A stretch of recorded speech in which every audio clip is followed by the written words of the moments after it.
안녕하세요, 저스티스입니다. 저스티스 채널에서는 지난 수차례 영상을 통해서 중국의 강과 산맥들을 개략적으로 알아보았습니다. 이번 시간에는 그 내용을 바탕으로 실제 중국 대륙의 입체 지도에 강과 산맥을 대입해서 해당 지역을 익혀보는 시간을 가져보고자 합니다. 강과 산맥을 입체적으로 익히면 중국 역사가 왜 이런 식으로 흘러왔는지 감을 잡는데 훨씬 유리하기 때문입니다. 실제로 지도를 보면서 하나씩 말씀드려 보도록 하겠습니다. 지도를 보시면 입체적이죠. 이제 북쪽부터 보면 여기가 동북 평원입니다. 송화강과 눈강이 이렇게 흐르겠죠. 그리고 이거는 그 장백산맥의 지맥인 천산산맥입니다. 서역에 있는 거랑 다른 천산산맥입니다. 그리고 여기는 유화평원이고요. 유화가 이렇게 흐르겠죠. 동류와 서요와 이렇게 흐를 겁니다. 그래서 여기 시라무렌 일대가 그 야유라보기가 흥기한 지역이고요. 그리고 유화 동쪽이 바로 여진족의 홍타이지가 수도로 삼은 심양이 있는 곳입니다. 그리고 그 아래에 만주와 화북을 가르는 산맥이 바로 연산산맥입니다. 입체적으로 보니까 딱 감이 오는 거죠. 이래서 이 연산산맥 때문에 북쪽의 유화에 있었던 그 누라치나 홍타이지가 이제 화북으로 못 넘어온 거구나, 확실하게 알 수가 있습니다. 그래서 그 와중에 여기에 유일한 통로였던 여기 산해관을 그렇게 뚫으려고 했구나. 하지만 명나라의 이순신이라고 불리는 원숭아에게 막혀가지고 누라치나 홍타이지가 이제 넘어오지 못하는 거죠. 그와 동시에 이쪽 일대가 연운 16주가 됩니다. 이 당나라가 망한 다음에 5대 10국 시대를 지나서 이제 북송과 요나라에 이르기까지, 그리고 조금만 더 확장해서 말하면 이 금나라와 원나라 초반까지 또 이 연운 16주를 둘러싼 쟁패가 중국 중세사를 이끌고 갔다라고 볼 수도 있겠습니다. 그리고 이 산맥이 바로 몽골과 동북평원을 나누는 대응안령 산맥입니다. 요 대응안령 북쪽에서 흉노가 망한 틈을 타서 선비족이 흥기한 거죠. 그 다음에 쭉 남하에서 화북을 먹고 북위를 세운 다음에 수당시대로 이어지는 겁니다. 그리고 이거는 산동과 산서를 나누는 태행산맥입니다. 그리고 그 서쪽에 있는 것이 열양산맥입니다. 그래서 산서성은 태행산맥과 열양산맥 사이 지역을 말합니다. 여기에 있는 그 산서성의 산맥들이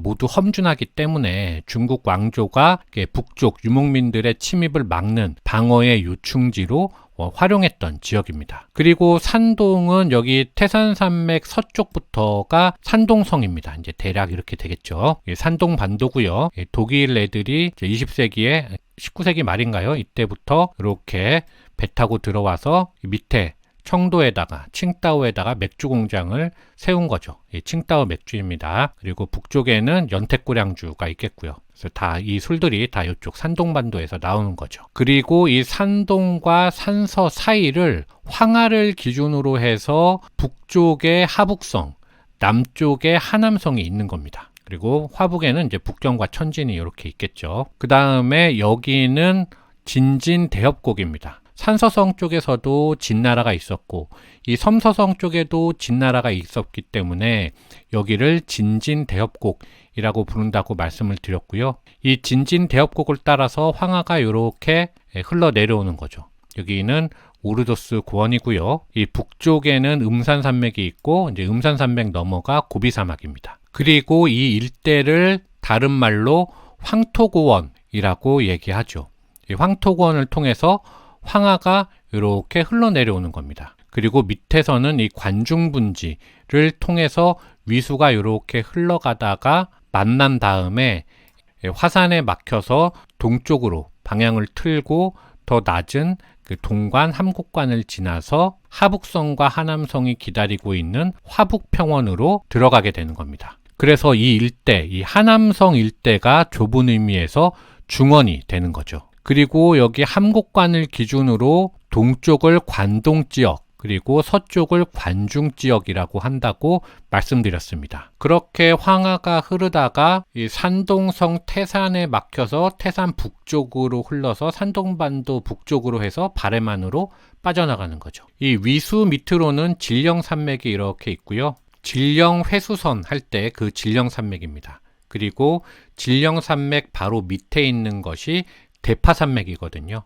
그래서 이 질령산맥과 대파산맥 사이에서 두 산맥을 반으로 나누는 한수가 이렇게 흘러내려옵니다. 이 한수가 이 장강의 최대 지류죠. 요즘에는 한수보다 한강이라고 많이 한다고 하는데 저는 한수가 익숙하기 때문에 그냥 한수라고 하겠습니다.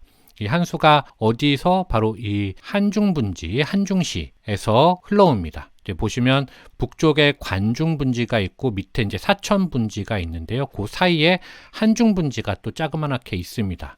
유방이 쫓겨갔던 그 한중입니다. 이 한중시의 질령산맥 기슭에서 한수가 발원해서 이 섬서성을 타고 흐릅니다. 그러다가 호북성의 양양을 통해서 밑으로 내려와서 장강과 만나는 거죠. 그래서 이 위수와 장강이 만나는 곳이 바로 우한입니다. 무창이죠. 이 우한은 호북성의 성도이고요.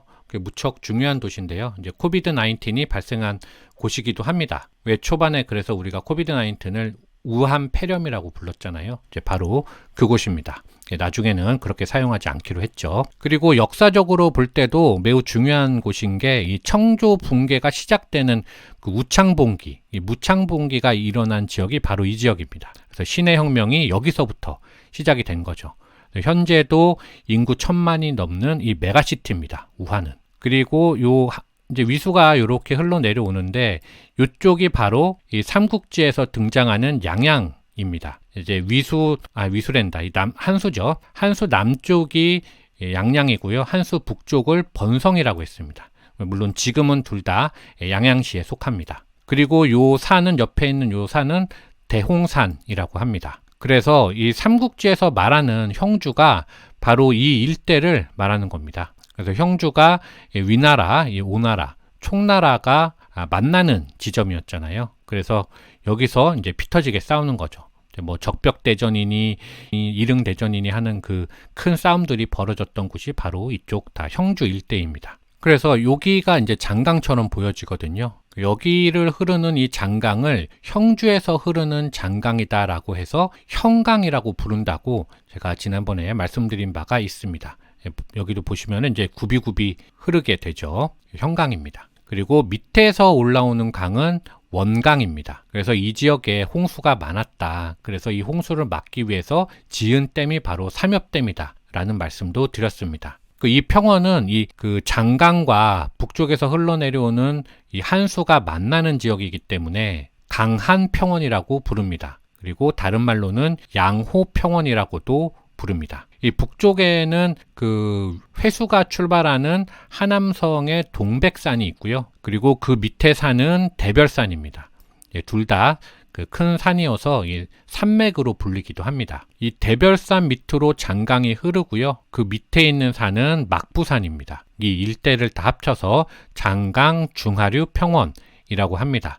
그리고 이쪽을 양자평원이라고 하죠. 이 하남성 동백산에서 발원한 회수가 이렇게 하남성과 안위성을 따라서 흐르다가 지금 홍태코가 어딘지 정확하진 않은데 대략 이쯤인 것 같습니다. 이 강소성의 홍태코에서 밑으로 내려와서 이 장강과 합류한 다음에 장강 삼각주를 통해서 황해로 빠져나가는 거죠. 그 밑으로는 다 평원이 아니라 산지입니다. 여기가 강서성과 복건성을 나누는 무의산맥입니다. 무의산맥 동쪽이 복건성이고요. 서쪽이 강서성입니다. 그리고 그 밑으로는 이제 광둥성이 있을 거고요. 광동성이 있고요. 여기가 주강 삼각주입니다. 조금 밑으로 내리면 이쪽에 광주가 있겠고요. 이제 홍콩과 마카오가 있겠습니다. 그리고 그 서쪽으로 있는 게 바로 광서 장족 자치구 있고요. 주강의 본류인 서강이 이렇게 흘러올 겁니다.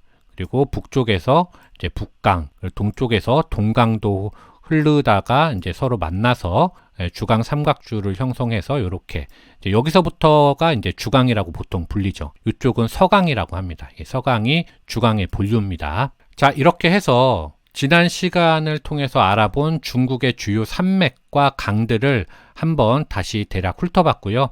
이번에는 여기 써 있는 이 5개 산들, 중국의 5대 악에 대해서 알아보도록 하겠습니다. 이 동서남북 순으로 이 동학은 산동성에 있는 태산이고요.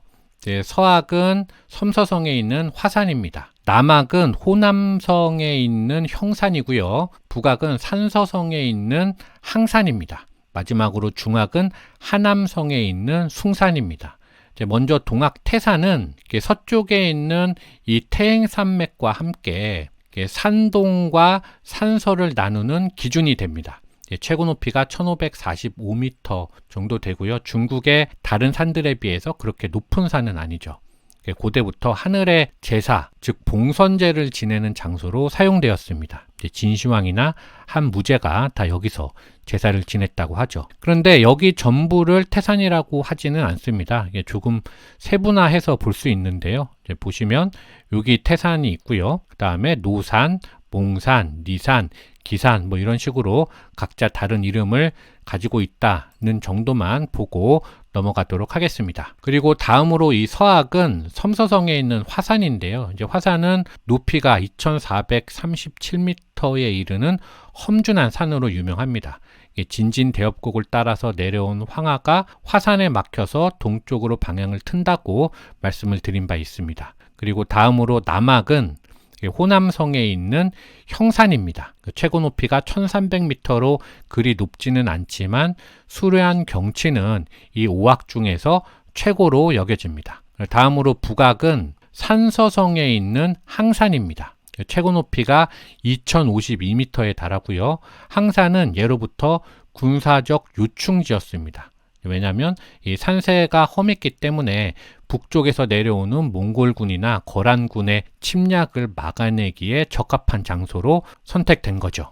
마지막으로 중학은 하남성에 있는 숭산입니다. 최고 높이가 1491m 정도 되고요. 숭산도 황제들이 제사를 지냈던 곳이고요. 특히 부귀 시절에 효문제가 지은 사찰 이 소림사가 위치한 곳입니다.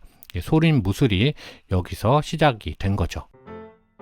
5학을 간략히 살펴봤습니다. 원래 중국은 이 삼산오학이라고 해서 복례산, 방장산, 영주산이 3산에 해당하는데 이것이 중국 전설에 나오는 산이고 실제로 존재하는 산은 아닙니다. 그래서 대신에 요즘 5학에 3산이 새로 추가가 되었는데요. 이제 지도에 보시는 것처럼 강서성에 있는 여산, 안희성에 있는 황산, 절강성에 있는 안탕산이 3산으로 불립니다. 그 밖에도 중국어 위키를 찾아보면 삼산오학의 이 3산을 다양한 산들을 3산이라고 주장하고 있다라는 점도 같이 말씀드리도록 하겠습니다. 영상이 유익하셨다면 좋아요와 구독 부탁드리겠습니다. 이상 마치겠습니다. 감사합니다.